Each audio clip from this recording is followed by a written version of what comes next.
داود علیہ السلام کا سلسلہ نسب یہودا بن یعقوب سے جا ملتا ہے۔ آپ چھوٹے قد کے تھے، آنکھیں نیلی، بال ہلکے اور دل کے صاف شفاف تھے۔ آپ بنی اسرائیل پر حکومت کرنے لگے۔ اللہ تعالیٰ نے ان کی حکومت کو مضبوط کر دیا اور یوں بنی اسرائیل ایک بار پھر یکجا ہو گئے۔ اللہ تعالیٰ نے آپ پر بہت سے معجزات ظاہر فرمائے۔ آپ پر ایک کتاب بھی نازل ہوئی جسے زبور کے نام سے جانا جاتا ہے۔ اللہ تعالیٰ سورۃ النساء آیت 163 میں فرماتے ہیں، ہم نے داود کو زبور عطا فرمائی۔ آپ تمام انسانوں سے زیادہ خوبصورت آواز والے تھے۔ صحیح بخاری کی ایک حدیث میں ہے کہ ایک مرتبہ رسول اللہ صلی اللہ علیہ وسلم نے ابو موسیٰ اشعری رضی اللہ عنہ کو قرآن مجید کی تلاوت کرتے سنا۔ ان کی آواز بہت خوبصورت تھی۔ آپ ان کی قرات توجہ سے سننے لگے، پھر آپ نے فرمایا، اے ابو موسیٰ، تجھے داود علیہ السلام جیسی بہترین آواز عطا کی گئی ہے۔ اللہ تعالیٰ نے آپ کی آواز کو بھی ایک معجزہ بنا دیا، اور وہ ایسے کہ جب داود علیہ السلام زبور کی تلاوت کرتے تو پہاڑ اس کو سن کر آپ کے ساتھ تسبیح شروع کر دیتے، اور جب پرندے یہ آواز سنتے تو ان کے پاس آ کر اپنی گردنیں جھکا کر بیٹھ جاتے اور تسبیح میں ان کے ساتھ شامل ہو جاتے، اپنی جگہ سے حرکت بھی نہ کرتے۔ اللہ تعالیٰ سورہ سبا آیت 10 میں فرماتے ہیں، اے پہاڑوں، اس کے ساتھ رغبت سے تسبیح پڑھا کرو، اور پرندوں کو بھی یہی حکم ہے۔ خود داود علیہ السلام کے بارے میں اللہ تعالیٰ کا فرمان ہے، اور ہمارے بندے داود کو یاد کریں جو بڑی قوت والا تھا، یقیناً وہ بہت رجوع کرنے والا تھا۔ اسی طرح اللہ تعالیٰ سورۃ الانبیاء آیت 79 میں فرماتے ہیں، اور ہم نے پہاڑ کو داود کے تابع کر دیا جو تسبیح کرتے تھے، اور پرندوں کو بھی، اور ہم ہی یہ سب کچھ کرنے والے تھے۔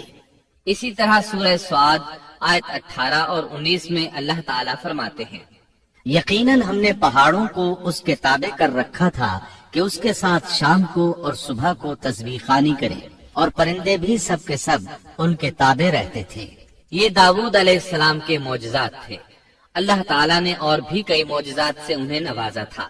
اللہ نے آپ کے لیے لوہے کو نرم فرما دیا تھا۔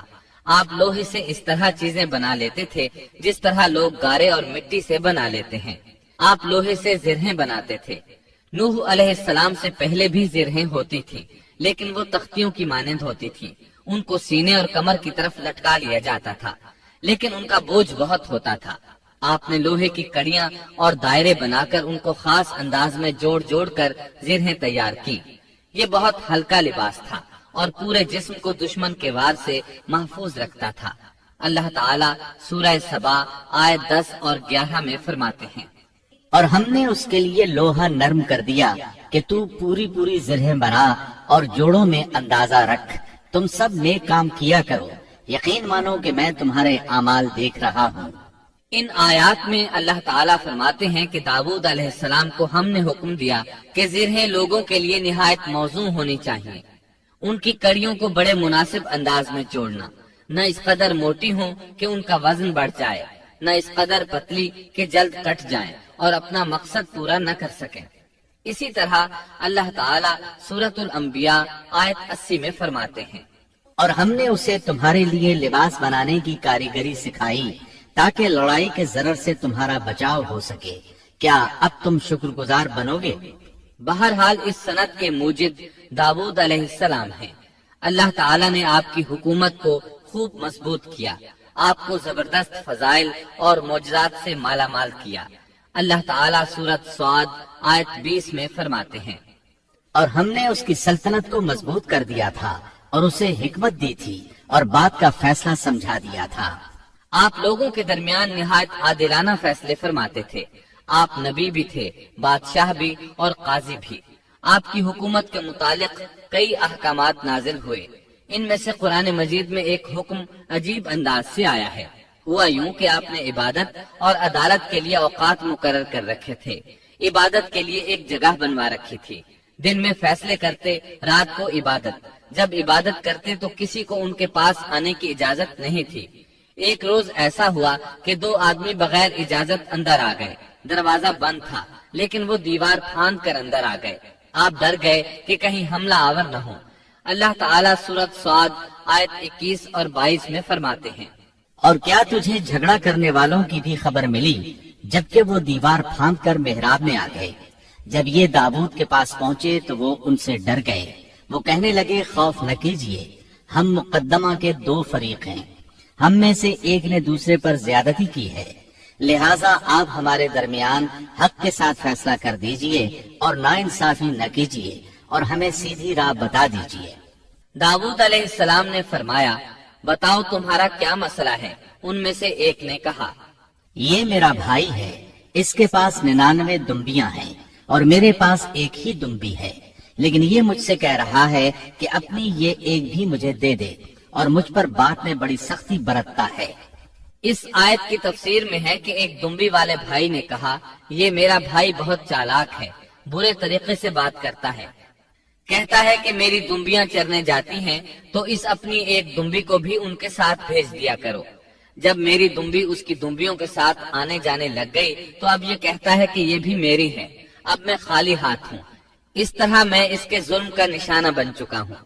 داؤد علیہ السلام نے فوراً کہا، اس کا اپنی دمبیوں کے ساتھ تیری ایک دمبی ملا لینے کا سوال واقعی تیرے اوپر ایک ظلم ہے، اور اکثر حصے دار اور شریک ایسے ہی ہوتے ہیں کہ ایک دوسرے پر ظلم کرتے ہیں، سوائے ان لوگوں کے جو ایمان لائے اور جنہوں نے نیک عمل کیے، اور ایسے لوگ بہت ہی کم ہیں۔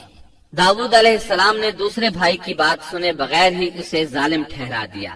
آپ کا فیصلہ سنتے ہی دوسرا بول اٹھا، آپ نے میری بات تو سنی ہی نہیں اور فیصلہ دے دیا، پہلے آپ میری بات تو سنتے۔ داؤد علیہ السلام فوراً بھانپ گئے کہ ان سے غلطی ہوئی ہے اور سمجھ گئے کہ یہ اللہ تعالیٰ کی طرف سے آزمائش ہے۔ آپ نے فوراً توبہ کی، اللہ کی طرف رجوع کیا اور استغفار کرنے لگے۔ اور داؤد سمجھ گئے کہ ہم نے انہیں آزمایا ہے، پھر تو اپنے رب سے استغفار کرنے لگے اور عاجزی کرتے ہوئے سجدے میں گر پڑے اور پوری طرح رجوع کیا۔ بس ہم نے بھی ان کا وہ قصور معاف کر دیا، یقیناً وہ ہمارے نزدیک بڑے مرتبے والے اور بہت اچھے ٹھکانے والے ہیں۔ اس کے بعد اللہ تعالیٰ سورۃ صاد آیت 26 میں فرماتے ہیں، اے داؤد، ہم نے تمہیں زمین میں خلیفہ بنا دیا، تم لوگوں کے درمیان حق کے ساتھ فیصلہ کیا کرو اور اپنی نفسانی خواہش کی پیروی نہ کرو، ورنہ وہ تمہیں اللہ کی راہ سے بھٹکا دے گی۔ یقیناً جو لوگ اللہ کی راہ سے بھٹک جاتے ہیں ان کے لیے سخت عذاب ہے، اس لیے کہ انہوں نے حساب کے دن کو بھلا دیا ہے۔ اس طرح داؤد علیہ السلام اللہ تعالیٰ کے اس فرمان کے مطابق فیصلے کرنے لگے۔ اللہ کے ہاں ان کا احترام اور اکرام اور بڑھ گیا۔ آپ کثرت سے روزے رکھتے اور خوب عبادت کرتے۔ آپ اس وقت تمام انسانوں سے بڑھ کر اللہ کی عبادت کرنے والے تھے۔ امام بخاری نے ایک حدیث نقل کی ہے جس کے الفاظ کچھ اس طرح ہیں، اللہ تعالیٰ کے نزدیک سب سے محبوب نماز داؤد علیہ السلام کی نماز ہے، اور اللہ تعالیٰ کی طرف سب سے محبوب روزہ داؤد علیہ السلام کا روزہ ہے۔ وہ رات کا آدھا حصہ نیند فرماتے، اس کے بعد تہائی رات قیام کرتے اور رات کے چھٹے حصے میں سو جاتے تھے۔ ایک دن روزہ رکھتے اور ایک دن روزہ چھوڑ دیتے تھے۔ لڑائی میں جب دشمن سے مقابلہ ہوتا تو بھاگتے نہیں تھے۔ اس حدیث میں نفل نماز یعنی نماز تہجد اور نفلی روزے کا ذکر ہوا ہے۔ بہرحال یہ وہ صفات ہیں جو داؤد علیہ السلام کے بارے میں حدیث رسول میں آئی ہیں۔ اللہ تعالیٰ نے سورہ سبا آیت 13 میں ان کی تعریف کرتے ہوئے ان کی آل کو اللہ کا شکر ادا کرنے کا حکم دیا۔ اے آل داؤد، اس انعام کے شکریہ میں نیک عمل کرو۔ داؤد علیہ السلام کی ایک صفت یہ تھی کہ آپ بہت شکر گزار تھے، اور ایسے لوگ کم ہی ہوتے ہیں، جیسا کہ سورہ سبا آیت 13 میں اللہ تعالیٰ فرماتے ہیں، اور میرے بندوں میں سے شکر گزار بندے کم ہی ہوتے ہیں۔ داؤد علیہ السلام میں جیسے دیگر بہت سی خوبیاں تھیں، وہاں ایک بہت عظیم خوبی یہ بھی تھی کہ وہ ایک بادشاہ ہونے کے باوجود ایک درہم بھی سلطنت کے بیت المال سے نہیں لیتے تھے۔ اپنا اور اپنے اہل و عیال کا بوجھ خود اٹھاتے تھے اور اپنی محنت اور ہاتھ کی کمائی سے حلال روزی حاصل کر کے اپنے اہل و عیال کو کھلاتے تھے۔ داؤد علیہ السلام کی اس عظیم صفت کو نبی کریم صلی اللہ علیہ وسلم نے یوں بیان کیا ہے، صحیح بخاری میں ہے، کسی انسان نے اس شخص سے بہتر روزی نہیں کھائی جو خود اپنے ہاتھ سے کما کر کھاتا ہے۔ اللہ کے نبی داؤد علیہ السلام بھی اپنے ہاتھ سے کام کر کے روزی کھایا کرتے تھے۔ بعض مفسرین بیان کرتے ہیں کہ داؤد علیہ السلام دعا مانگا کرتے تھے کہ اے میرے اللہ، کوئی ایسی صورت پیدا کر دے کہ میرے لیے ہاتھ کی کمائی آسان ہو جائے، کیونکہ میں بیت المال پر اپنا بوجھ نہیں ڈالنا چاہتا۔ تو اللہ تعالیٰ نے آپ کی اس خواہش کو اس فضیلت کے ساتھ قبول فرمایا کہ ان کے ہاتھ میں لوہے کو موم کی طرح نرم کر دیا، جس سے وہ زرہیں بناتے اور انہیں فروخت کر کے اپنے اہل و عیال کی کفالت کرتے۔ داود علیہ السلام نے کتنی عمر مبارک پائی، اس میں اختلاف ہے، چنانچہ اس کے متعلق مورخین کے اقوال کے علاوہ کوئی مستند بات نہیں ملتی۔ عبداللہ بن عباس رضی اللہ عنہما فرماتے ہیں کہ داود علیہ السلام کی وفات ہفتے کے دن اچانک ہوئی۔